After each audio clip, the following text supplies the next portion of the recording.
हिंदू धर्म की परमात्मा की तरफ से बड़ी मदद है।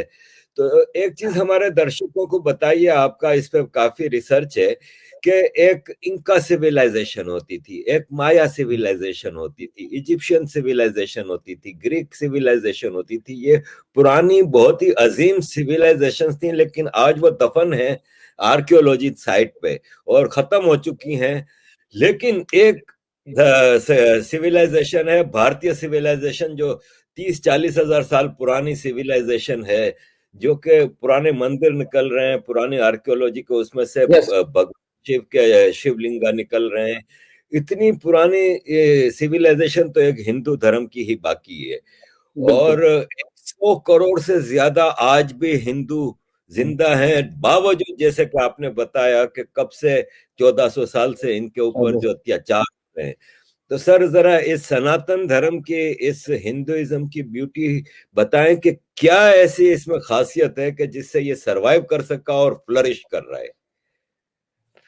बहुत प्यारा प्रश्न है आरिफ भाई आपका। इसका थोड़ा उत्तर लंबा हो जाएगा, मैं प्रयास करूंगा कि संक्षेप में दूं, क्योंकि बात मुझे छोटी बात करने में मुझे मजा आता है, मैं लंबी बात करता नहीं हूं। लेकिन कभी इसका कभी। उत्तर, हाँ, तीन बातें हैं। नंबर वन, हम सनातन धर्म प्रकृति के साथ चलता है। It is not anti nature.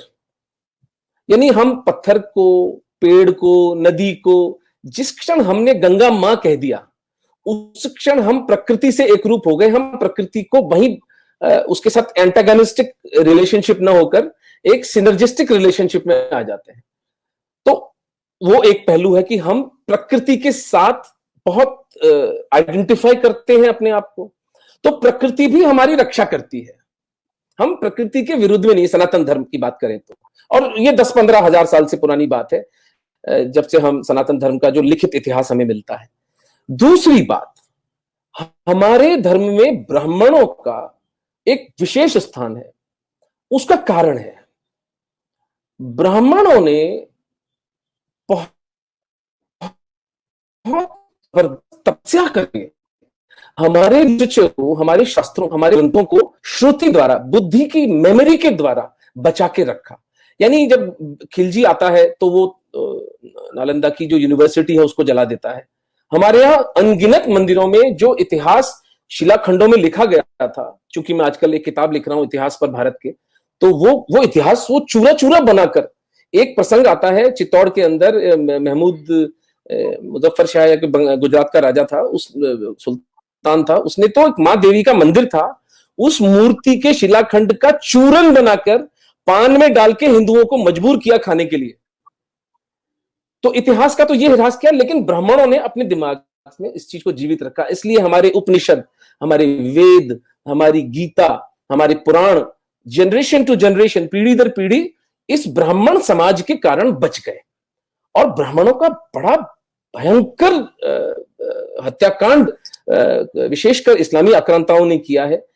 एक एक मण जनेऊ कहते हैं औरंगजेब के टाइम पर उतारे जाते थे, त्यागी ब्राह्मणों के गांव कन्वर्ट कर दिए गए। दूसरा कारण सनातन धर्म के बचने का रहा हमारे ब्राह्मणों द्वारा हमारे धर्म के ग्रंथों की रक्षा। और तीसरा सबसे प्रमुख जो कारण था वो हमारे क्षत्रिय समाज, विशेषकर राजपूतों ने इस्लाम के साथ खूनी संघर्ष किया, रक्त रंजित संघर्ष किया। एक भी वर्ष, एक दिन पिछले 1400 साल में भारतवर्ष में ऐसा नहीं था जब इस्लामी आक्रांताओं का एक छत्र राज भारत पर रहा। कभी हम आसाम में अहोम के रूप में स्वतंत्र थे, कलिंग में कभी हम स्वतंत्र थे, कभी हम दक्षिण में स्वतंत्र थे, मेवाड़ के महाराणा सदैव स्वतंत्र रहे। मेवाड़ के महाराणाओं की तो एक विलक्षण कहानी है जो आने वाले थोड़े टाइम में मैं आपके साथ शेयर करूंगा अभी इसी इंटरव्यू में। तो हमारे क्षत्रिय समाज ने, और राजपूत अकेले नहीं थे, उन्होंने लीडरशिप ली, लेकिन उनके साथ सर्व समाज, जिसको हमारे हिंदू धर्म में 36 कौम कहते हैं हम लोग, 36 जातियां, सब तरह की जो भी शेड्यूल कास्ट, शेड्यूल ट्राइब, ब्राह्मण बनिए। एक बहुत बड़े वॉर जनरल महाराणा प्रताप के भामाशाह, वो ओसवाल जैन बढ़िया थे लेकिन वो लड़ते थे। तो ये तीन कारण रहे कि हम 1400 साल के इस अनवरत अनसीजिंग अटैक के बाद भी आज भी तीसरा सबसे बड़ा धर्म इस विश्व में है, नंबर वन, क्योंकि हम प्रकृति के साथ एक बोलते हैं, प्रकृति हमारी रक्षा करती है, हमारी विरोधी नहीं है। दूसरा, हमारे ब्राह्मण जिन्होंने तत्व रूप में हमारे धर्म को जीवित रखा। तीसरा, हमारा क्षत्रिय समाज जिसने इस्लामी आक्रांताओं को 1000 वर्षों तक जूते मारकर उधर ही रखा, सिंध के उधर, वहीं रहो उस अरब के रेगिस्तान में।